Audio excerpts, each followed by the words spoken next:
அனைவருக்கும் வணக்கம். இந்த காணொளில நம்ம என்ன பார்க்க போறோம்னா, டிஎன் பிஜிடிஆர்பி உடைய ஹால் டிக்கெட் எப்போ வரும்? அத பத்தி தான் நம்ம இந்த காணொளில டீட்டெயிலா பார்க்க போறோம். எக்ஸாம் கரெக்ட்டா 12ஆம் தேதி தான் எக்ஸாம் நடக்குமா? அப்படின்னு சொல்லி இந்த காணொளி டீட்டெயிலா பார்க்க போறோம். அதனால இந்த காணொளிய ஸ்கிப் பண்ணாம பாருங்க. ஸோ நெறைய பேர் இப்போ கன்ஃப்யூஷனா இருக்கீங்க. எக்ஸாம் 12ஆம் தேதி நடக்குமா? நடக்காதா? எக்ஸாம் தள்ளி வைப்பாங்களா? அப்போ தள்ளி வச்சா ஏன் இன்னும் அறிவிக்கல? அப்படின்னு சொல்லி ஒரு கன்ஃப்யூஷனா இருப்பீங்க. கண்டிப்பா டிஆர்பி பார்த்தீங்கன்னா, தள்ளி வைக்கிறதா இருந்தா, நேத்தே அறிவிச்சிருந்திருப்பாங்க. ஸோ நேத்து திங்கட்கிழமை, நேத்தே உங்களுக்கு அறிவிச்சிருப்பாங்க. இந்த மாரி டேட்டு போஸ்ட்போன் ஆகுது அப்படின்னு சொல்லி. ஸோ அப்போ தள்ளி வைக்கிறதா பிளான் இல்ல அப்படின்னு சொல்லி நம்ம நெனச்சுக்கணும். ஏன்னா நமக்கு இப்போ நெறைய பேர் இன்னொரு கன்ஃப்யூஷன்ல இருக்காங்க. ஹால் டிக்கெட்டும் வரலையே சார். அப்போ ஹால் டிக்கெட்டும் வரலன்னா, அப்போ தள்ளி வைக்கிறது தான் நம்ம நெனச்சுக்கணும். 10 நாள் முன்னாடி ஹால் டிக்கெட் வரணும்ல அப்படின்னு சொல்லி நீங்க நெனச்சிருப்பீங்க. இன்னும் நமக்கு 10 நாள் ஆகல. ஸோ இப்போ பாருங்க, போன வாட்டி அசிஸ்டன்ட் ப்ரொஃபசர் எக்ஸாம் நடந்திருக்கு. அந்த அசிஸ்டன்ட் ப்ரொஃபசர் எக்ஸாம் பார்த்தீங்கன்னா, ஹால் டிக்கெட் எப்போ வந்திருக்கு பாருங்க. ஸோ இங்க நம்ம பார்க்குறோம் பார்த்தீங்கன்னா, எக்ஸாம் பார்த்தீங்கன்னா நமக்கு 5ஆம் தேதி எக்ஸாம். 5ஆம் தேதி எக்ஸாமுக்கு ஹால் டிக்கெட் பார்த்தீங்கன்னா 28ஆம் தேதி வந்திருக்கு. அப்போ இந்த 8 நாள் முன்னாடி தான் என்ன பண்ணியிருக்காங்கன்னா, ஹால் டிக்கெட்டே விட்டுருக்காங்க. ஸோ 8 நாள், 5 நாள். ஸோ இதுதான் அவங்களுடைய கணக்கு. ஸோ இந்த கணக்குல தான் ஹால் டிக்கெட்டை விட்டுருக்காங்க. அப்போ நமக்கு 12ஆம் தேதி எக்ஸாம் அப்படின்னு சொன்னா, 3லேருந்து 5 வரைக்கும் நம்ம எதிர்பார்க்கலாம்.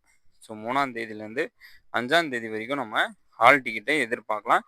ஸோ கண்டிப்பா நமக்கு இந்த 3ஆம் தேதியிலேருந்து 5ஆம் தேதி வரைக்கும் நமக்கு ஹால் டிக்கெட் விட்டுருவாங்க.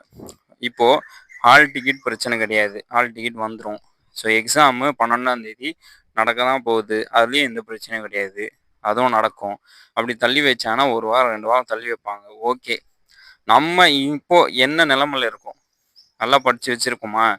நம்மளால பாஸ் பண்ண முடியுமா? இப்போ எக்ஸாம் நம்ம முடிச்சுட்டோம்னா, அந்த எக்ஸாம்ல நம்மளால தேர்ச்சி பெற முடியுமா?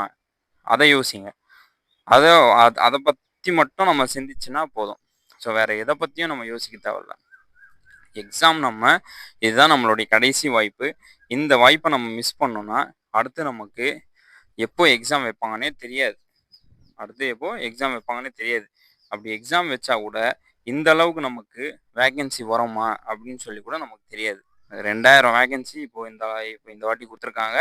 ஸோ இந்த அளவுக்கு நமக்கு வேக்கன்சி வருமா? அப்படின்னு சொல்லி கூட நமக்கு தெரியாது. ஸோ அதனால இந்த வாட்டி நம்ம கண்டிப்பா பாஸ் பண்ணிறணும். ஸோ அந்த முயற்சியில நீங்க கண்டிப்பா இருக்கணும். இந்த குறிப்பிட்ட நாட்கள ரிவிஷன் பண்றதுக்கு முயற்சி பண்ணுங்க. அதிகமா ரிவிஷன் பண்ணுங்க. ஏன்னா இந்த நாட்கள நம்ம அதிகமா ரிவிஷன் பண்ணா மட்டும் தான் நம்மளால ஜெயிக்க முடியும். அப்போ ரிவிஷன்னா எந்த மாரி ரிவிஷன் பண்ணணும் அப்படின்னு சொல்லி பார்த்தீங்கன்னா, ஒரு மெட்டீரியல்ஸ வச்சு நம்ம உட்காந்து படிச்சுட்டே இருக்கக்கூடாது.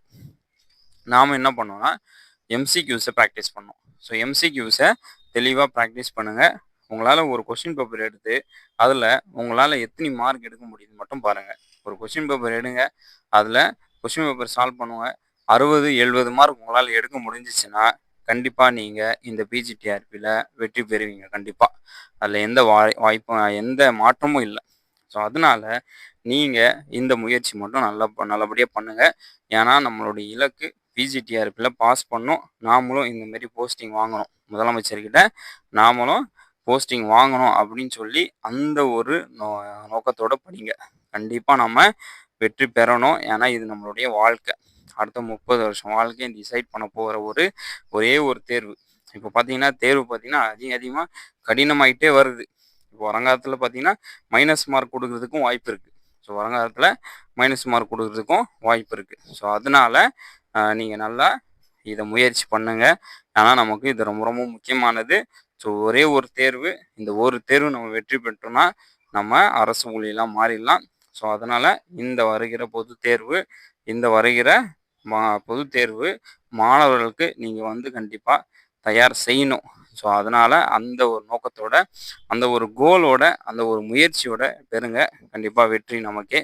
ஸோ அனைவருக்கும் வாழ்த்துக்கள். நன்றி. வணக்கம்.